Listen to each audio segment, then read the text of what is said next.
Man, what's cracking, gang? It's T Nasty, and I'm back with another banger for you guys. So today I'm gonna switch the flow up on you guys a little. We're gonna be doing a tier list for y'all today. Now, before we get started, I want to give a quick shout out to Glass Cannon. They made a really great video on the history of UFC commentary, which is what inspired me to rank all the commentators. With that out of the way, let's discuss how we're gonna be ranking them. So the S tier is gonna be for the guys who are goated on commentary. This is the Mount Rushmore. These are the guys who are almost synonymous with commentary in the UFC. And then we got the F tier, which will be anybody who is absolutely insufferable on commentary, whether they're boring, annoying, or some other reasons. If anybody in the F tier is on commentary, I'm probably just going to watch it on mute. And then we got A, B, and C tiers for anybody in between. Alright, now that the yap session is out of the way, let's get right into this, gang. Starting off hot, we got my boy Michael Bisping. Now this one's hard for me to rank if I'm being honest with you guys. Bisping is like one of my favorite fighters, honestly, but not necessarily on commentary. Don't get me wrong, he is decent, but he can be a little annoying sometimes. The main thing he has going for him is that he's a former fighter, so he obviously knows what he's talking about, but there are times where he says things and I'm like, what the fuck? My main gripe with him on commentary is he is constantly shilling himself. Like, it's not about you anymore, Bisping, just call the fights. He is also constantly getting off topic, having random conversations while the fight is going on. That one isn't exactly his fault, but he is definitely a part of that, though. But what saves him for me is the fact that he is pretty funny and entertaining, so with all that being said, I'm going to go ahead and put Bisping in the B tier. Moving on, we got a good one, guys. This guy, Mike Goldberg, is one of the GOATs. He had so many catchphrases that were just iconic, and the way he said things made the big moments feel so much bigger. This guy was essentially the voice of the UFC for the better part of 2 decades. Not to mention the outrage the fan base had when the UFC let him go. Like, what other commentator has fans that upset on their behalf? The UFC broadcast is noticeably not the same without Goldberg, in my opinion, but there's just nothing like his "it is all over" back in the day. You can also tell Joe Rogan just isn't the same without him. His catchphrases definitely started getting a little old towards the end of his run, but regardless, Mike is goated. He's obviously going in the S tier. Next up, we got an underrated gem, Jon Gooden. Now, some of you guys might not know him as well as some of the others because he doesn't really call fights very often anymore. He used to call them way more often, but nowadays he mostly just calls the international fights, primarily the European cards. Now, Jon is a great voice to have on the call. I don't know if it's the British accent or something, but his voice is just very satisfying to hear. You can tell he studied broadcasting as he does a very good job with his calls and analysis. The UFC has had a lot of good play-by-play guys like him over the years, but Jon is definitely one of my favorites. He's just a great guy to have on the commentary team, and I'm putting Jon Gooden in the A tier. Next up, we got an OG, Jim Brown. Yes, that Jim Brown from the NFL. Many people don't know that he was on commentary for the first 2 years of the UFC. Back in those early tournament days, they had him on there with Bill Wallace and Kathy Long. Now, Jim was not very good, if I'm being blunt.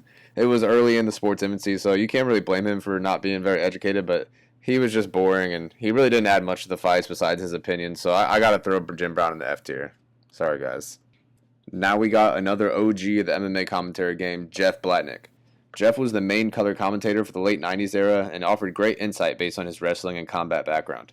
This guy was the original partner of Mike Goldberg and the one who passed the torch to Joe Rogan.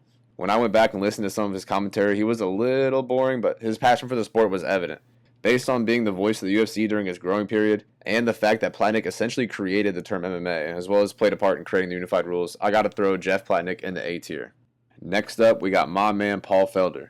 He is another one of those fighters turned commentators, but he has really excelled in my opinion. He really has gotten a lot of reps in, doing many fight nights and contender series episodes a year. He excels at doing color commentary because of his expertise and analysis. Not only that, but being around Bisping, DC, and Dominick Cruz all the time only makes him look better. He rarely makes it about himself, shows any bias, or goes off topic like the other guys. You can really tell his passion for the sport and for doing a good job on commentary. You can also clearly see that he does a lot of research and prep before the fights. Based on all this, maybe a hot take, but I'm throwing Paul Felder in the A tier as well. Next up, we got another former fighter in Kenny Florian. This guy is the OG of turning commentary towards the end of your fighting career. Kenny was known for his expert analysis and color commentary skills. He was the perfect partner for Jon Anik on the B team. He wasn't the most exciting or entertaining on the mic or anything, but he was very solid. He did a great job breaking down things and the techniques. For all this, I'm going to have to go and put Anik's partner in the B tier. Now we move on to the big man DC. Daniel Cormier is a controversial one. Everyone loves DC, and I don't hate him on commentary. I usually enjoy his work, but we all know there's problems with him. First of all, there are a lot of his fighters in the UFC, and somehow they always allow him to call their fights for some reason, and every time he is super biased. Honestly, they don't even have to be his teammates, and he picks favorites in almost every fight.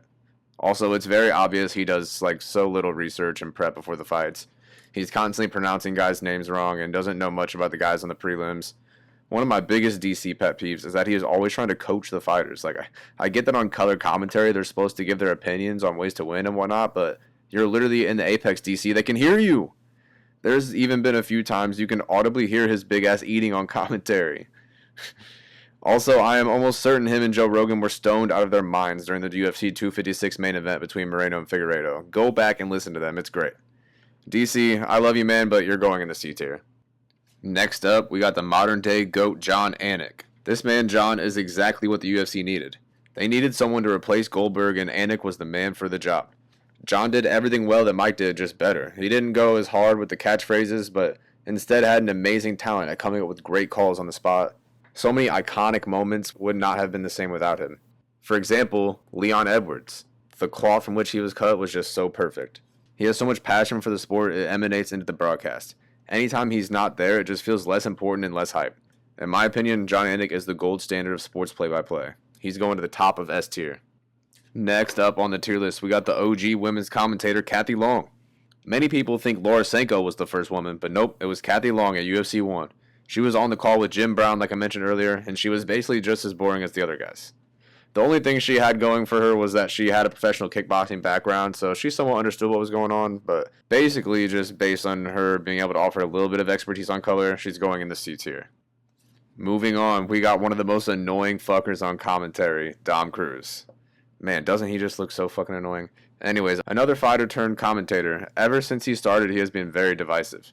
Some people like his style, but many hate it. I just think he goes way too hard trying to overanalyze situations in the fights. He also just says like outlandish things sometimes and is just overall annoying out there. He isn't exciting at all. Is always getting into arguments with the other commentators and just takes away from my enjoyment of the fights. When he's on commentary, it makes me want to watch on mute. The only thing he has going is when he called DC out for not doing research. That was great, but regardless, he's going in the F tier. Next up, we got the lead play-by-play guy from the OG days, Brian Kilmeade. He took over at UFC 3 and definitely brought a little more excitement than Bill Wallace and the UFC 1 team did. No shade to Bill Wallace, he's great, but besides that, it was still not great. Knowledge of the sport was still very low, which led to him and his team referring to different techniques and positions in cringe-inducing ways, and he brought some excitement in the early days, but he's still going in the C tier. Next up, we got another former fighter, Randy Couture. Randy was one of the greatest fighters to ever live, but he was not good on commentary. He did most of his work for other promotions and companies as well, but I just did not enjoy his work. He just seemed awkward on commentary to me, and aside from his experience and expertise, particularly in the wrestling, he was another one who was very boring. I'm going to have to throw him in the C tier. Next up, we got my boy Dan Hardy, another former fighter, but it seems his true calling was on the commentary. Not quite one of the GOATs, but his expertise and analysis translated very well to the broadcast. He also did a lot of the European cards with John Gooden, and he excelled there too. Perhaps my favorite period of his work was in the early Fight Island days. This is honestly where his downfall began, unfortunately, though. After that crash out he had on Perp Dean, man, that was goated. And it's a shame they fired him, man. That was just so legendary. But Dan is going in the A tier, for sure. Moving on next, we got the original play-by-play guy, Bill Wallace. Superfoot. The voice of UFC 1. His voice is just pure nostalgia. He may not have been the most knowledgeable or exciting out there, like I said earlier, but he did a good job for such a young sport. He also has some kickboxing experience, which definitely helped him out a little bit. That's why I got to go ahead and put the OG Bill Wallace in the C tier. Keeping it moving, gang. We're banging out these old heads. Pause. Next up is the color commentator for UFC 3, Ben Perry. A so-called martial arts expert and professional stuntman. He was the one who introduced us to the terms such as in the guard and many more. He clearly knew a little bit, but still at this time MMA was still called Ultimate Fighting and no holds barred, so obviously it wasn't quite to today's standards. He was also a little boring like most of the other old school commentators. With that being said, I'm throwing Ben Perry in the C tier as well. Keeping it going, we got the new blood Laura Senko. She may not truly be the first female commentator, but she genuinely is one of the best regardless of gender. She actually has MMA experience, believe it or not. She fought for Invicta for a while, which adds to her abilities at the desk. She also clearly has so much passion and does a lot of research before the fights, which helps the broadcast she is on a lot. Like Paul Felder, she's getting a lot of reps in, doing Contender Series and most of the Apex cards, so she will keep getting better. Laura Senko's going in the A tier. Next up, we're going back to another former fighter, Frank Mir. Frank is one of the best heavyweights of all time, but was somewhat boring on the mic. Obviously, he had great expertise in the grappling, similar to DC of today, but he had very limited knowledge of the striking intricacies and was nowhere near the entertainment levels of today's standards, to be honest. I do like him a lot, though, so I'm going to be biased and put Frank in the B tier. Next up, we got a very underrated one in Jimmy Smith. He was another one of those sports broadcasting guys. I think he came from Fox or ESPN, maybe. Obviously, he was made for commentary. He seemed to be a good fit working a lot of the fight nights during the Fox era. Unfortunately, his deal with UFC only lasted a year before he went to the WWE, but he was very great while he lasted. Jimmy goes to the B tier as well. Keeping on moving to another fighter, Rashad Evans. Rashad usually can be heard on the pre and post shows on ESPN nowadays, but he has worked a few fight nights over the years. Obviously, as a former champion, he has great insight and analysis, but aside from that, he didn't really add much to the broadcast. I liked his fights, but I'm really not a big fan of his commentary. He is definitely more well-suited for the post-show than doing live commentary, though. Rashad is going to the C tier.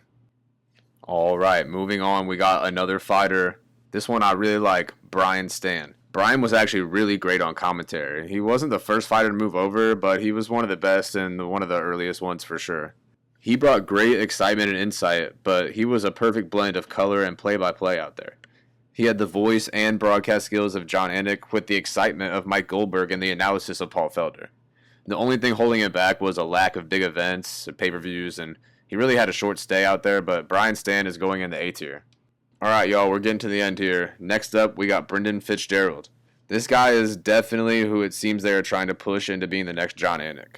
He is very solid, for sure. He's great at play-by-play, he makes decent calls, pretty exciting. He is a little lacking in passion compared to Anik, but with all the work he's been getting in the Apex and with the Contender Series, he'll hopefully be goated like Anik one day. I do like Bryan. It's just something about him rubs me the wrong way right now, but he's definitely going in the B tier. All right, the last fighter I'm going to be talking about on this list is my boy Sugar Sean O'Malley. Now, he is relatively inexperienced compared to the others here. I honestly debated even including him based on the fact that he has only ever called one Contender Series card for the UFC. He did also do that Nate Diaz versus Masvidal boxing match earlier this summer, but that doesn't really count. I just honestly was looking for a reason to glaze him like I do in every video. Regardless, this is my list, so I don't care. I'm ranking him. Sean is actually low-key good on commentary. He obviously is one of the best strikers in the UFC right now, so his analysis of the striking is very good. He is also just very funny and entertaining. I thoroughly enjoyed watching the fights when he was on commentary. I may be very biased, but I'm throwing Sean in the A tier. All right, we made it to the end, guys. This is the one we've all been waiting for. The last guy we got to talk about is the GOAT, Joe Rogan. Honestly, we probably wouldn't even be here right now talking about this if it wasn't for Joe's commentary. He came in during the UFC Dark Ages and really played a part in making more people want to watch the fights. Him and Mike Goldberg, man, they were really just the perfect combination. But even without Mike, Joe is still goated most of the time. Everybody loves his knockout reactions. They're freaking great. His jiu-jitsu knowledge and just overall passion for the sport is undeniable. He really is just the ultimate fan who somehow ended up on commentary. Some people give him hate for having the off night every once in a while, but Joe is goated. I just wish he could travel more so he could do every pay-per-view at least. Joe is obviously going in the S tier. Now, don't think I forgot. Before I wrap up, I just want to give a quick honorable mention. We gotta shout out my boys Uriah Faber and Snoop Dogg on the Snoopcast, man. They going in the S tier for sure. If y'all haven't seen that, you gotta go check out their commentary on Sean O'Malley's Contender Series fight. That shit was amazing, man. I wish they would bring that back. But in all seriousness, guys, this has been a long one, so I appreciate any of you guys who have stuck out to the end. Go ahead and leave a zam down in the comments right now if you watched all the way through. Let me know below if you agree with my rankings, who you would put in the S and F tiers. If you enjoyed the video, leave a like and subscribe. I gotta get out of here, guys, so I'll see you in the next one. Take it easy, gang.